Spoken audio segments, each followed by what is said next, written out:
আইন শৃঙ্খলার কিছু বাস্তবতা তো আছেই, ওইটা তো একেবারে উড়িয়ে দেওয়া যাবে না, এটা প্রথম কথা। আর দ্বিতীয় কথা হচ্ছে বাংলাদেশে সাধারণ নির্বাচনে, যেটাকে আমরা সংসদ নির্বাচন বলি, সংসদ নির্বাচনে সেনাবাহিনীর ভূমিকা মানে ল অ্যান্ড অর্ডার মেনটেন করার ক্ষেত্রে, ভোট কেন্দ্রের নিরাপত্তা এবং সেখানে শান্তি শৃঙ্খলা বজায় রাখার ক্ষেত্রে সেনাবাহিনীর বা সামরিক বাহিনীর বিভিন্ন জায়গায় কিন্তু নৌবাহিনীও মোতায়েন করা হয় উপকূলীয় জায়গাগুলোতে। তাদের ভূমিকা অত্যন্ত গুরুত্বপূর্ণ, এটা অস্বীকার করার কোনো উপায় নেই।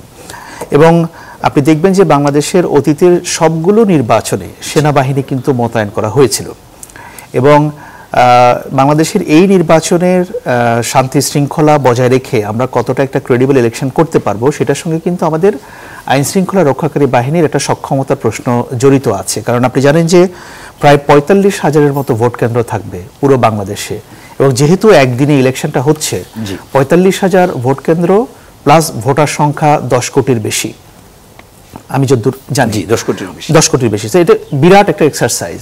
এবং এখানে কিন্তু ওই যে আইন শৃঙ্খলা বাহিনীর দিক থেকে শতভাগ সক্রিয় অবস্থা না থাকলে পরে একটা অবাধ, সুষ্ঠু এবং বিশ্বাসযোগ্য নির্বাচন অনুষ্ঠান করাটা কঠিন হয়ে পড়বে। নির্বাচন তো শুধু আইন শৃঙ্খলা রক্ষাকারী বাহিনী করে না, এর সঙ্গে সিভিল অ্যাডমিনিস্ট্রেশন জড়িত আছে। সেটা আপনি বলতে পারেন যে ডিসি, ইউএনও বা নির্বাচন কমিশনের কর্মকর্তারা আছেন। এবং প্রধান উপদেষ্টা যেটা বলছেন যে এটা নির্বাচনের প্রস্তুতি উপলক্ষে বিভিন্ন বাহিনীর জন্য মোটিভেশনাল অনেক কিছু কথা তিনি বলবেন, গভর্নমেন্ট কি এক্সপেক্ট করে, কারণ এই সরকার তো এই নির্বাচনের পার্টি না। সো তারা একটা ক্রেডিবল ইলেকশন অনুষ্ঠান করতে চাচ্ছেন, এবং প্রধান উপদেষ্টা যেটা বলেছেন যে সবচেয়ে একটা ভালো নির্বাচন বাংলাদেশের ইতিহাসে তিনি উপহার দিতে চান। তো সেই প্রেক্ষাপটে উনি ওনার যে চাহিদাগুলো সেগুলো উনি কনভে করছেন, যাতে করে বিভিন্ন আইনশৃঙ্খলা রক্ষাকারী বাহিনী বা সামরিক বাহিনীর দিক থেকে পূর্ণ সহযোগিতা এবং তাদের যে কাজ যেগুলো করার দরকার সেটা যেন সরকার পায়, লাভ করে। এটা দেশের জন্য চাওয়া, সবার জন্য চাওয়া, সেই বিষয়গুলো প্রধান উপদেষ্টা বলছেন। একবার এর সঙ্গে আরেকটা প্রশ্ন একটু করি, যে আমরা যে মুহূর্তে এখানে আলোচনা করছি তার কিছুক্ষণ আগেই আপনার পল্লবী থানার সামনে 4টি ককটেল বিস্ফোরণ হয়েছে, সেখানে 3 জন আহত হয়েছে। কিছুক্ষণ আগে, হয়তো আধা ঘন্টা আগে, রামপুরা টিভি সেন্টারের সামনে ব্রিজের পাশে একটি বাসে আগুন দেওয়া হয়েছে। মানে আইন শৃঙ্খলা পরিস্থিতি এখন কি উদ্বেগজনক না? নির্বাচনের সময় কেন, এখন থেকেই কেন আরো গুরুত্বপূর্ণ রোলে আমরা আইন শৃঙ্খলা বাহিনীকে দেখতে পাচ্ছি না?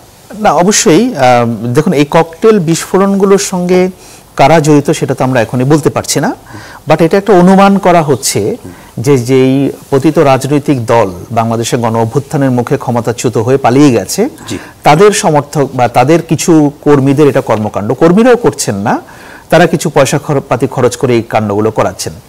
এবং এই পতিত রাজনৈতিক দল তারা সর্বতোভাবে চেষ্টা করবে বাংলাদেশের জন্য এই নির্বাচনটা অনুষ্ঠিত না হয়। তারা কিন্তু অলরেডি ঘোষণা দিয়েছে, আপনারা দেখেছেন যে তাদেরকে ছাড়া নির্বাচন করা যাবে না। আচ্ছা, গত 16 বছর বাংলাদেশে কোনো নির্বাচন হয়নি, তখন তাদের মনে হয়নি যে অন্যদেরকে বাদ দিয়ে নির্বাচন করা যাবে না। ভালো কথা, এখন তারা গণ অভ্যুত্থানের মুখে ক্ষমতাচ্যুত হয়েছে। এখন তাদের এই যে একটা অবস্থান, যে নির্বাচন যত সামনে এগিয়ে আসবে, আমার আশঙ্কা এখানে নীলুফার চৌধুরী মনিয়াপ্পা এবং আরিফুল ইসলাম আদিব দুজনেই আছেন, এনসিপি এবং বিএনপি, ওনারা আমার চেয়ে ভালোই বলতে পারবেন যে পরিবেশটাকে একটা ঘোলাটে করার একটা চেষ্টা কিন্তু থাকবে যাতে করে এই নির্বাচনটা না হয়। সুতরাং এই ক্ষেত্রে আমার মনে হয় যে পলিটিক্যাল পার্টিগুলোর একটা সজাগ অবস্থান থাকা দরকার। আর আওয়ামী লীগের কথা বলছেন, আওয়ামী লীগের কিন্তু এই যে আগুন নিয়ে খেলা করা, অগ্নিসন্ত্রাস, সেটা নতুন কিছু না। এই আওয়ামী লীগই শেরাটন হোটেলের সামনে বাসে গান পাউডার দিয়ে, দোতলা বাস জ্বালিয়ে দিয়ে 11 জনকে পুড়িয়ে মেরেছিল। এই কথা আপনারা জানেন। এবং তাদের যে চরিত্র, আগামী 500 বছরেও এই চরিত্র পরিবর্তন হওয়ার কোনো লক্ষণ দেখা যাচ্ছে না, কারণ তাদের কাছে ক্ষমতাটাই মুখ্য বিষয়। ইদার বাংলাদেশে তারা ক্ষমতায় থাকবে, আর নাহলে কেউ থাকতে পারবে না। তারা তো সবসময় ওই নীতিতে চলতো, এবং সেই নীতির কোনো পরিবর্তন তারা করছেন না। সুতরাং এই নির্বাচনকে বাধাগ্রস্ত করার জন্য যা যা করার দরকার তার সবকিছুই তারা করবে। বাট আমার কাছে বিষয়টা, যেটা মুখ্য বিষয়, সেটা হচ্ছে যে এক্সিস্টিং আমাদের যেসব পলিটিক্যাল পার্টিগুলো আছে তারা যেন একজোট থাকেন, এবং এই নির্বাচনটা যেন অবাধ, সুষ্ঠু, শান্তিপূর্ণ একটা নিরপেক্ষ নির্বাচন অনুষ্ঠিত হতে পারে, সেই পথে আমাদের আগাতে হবে।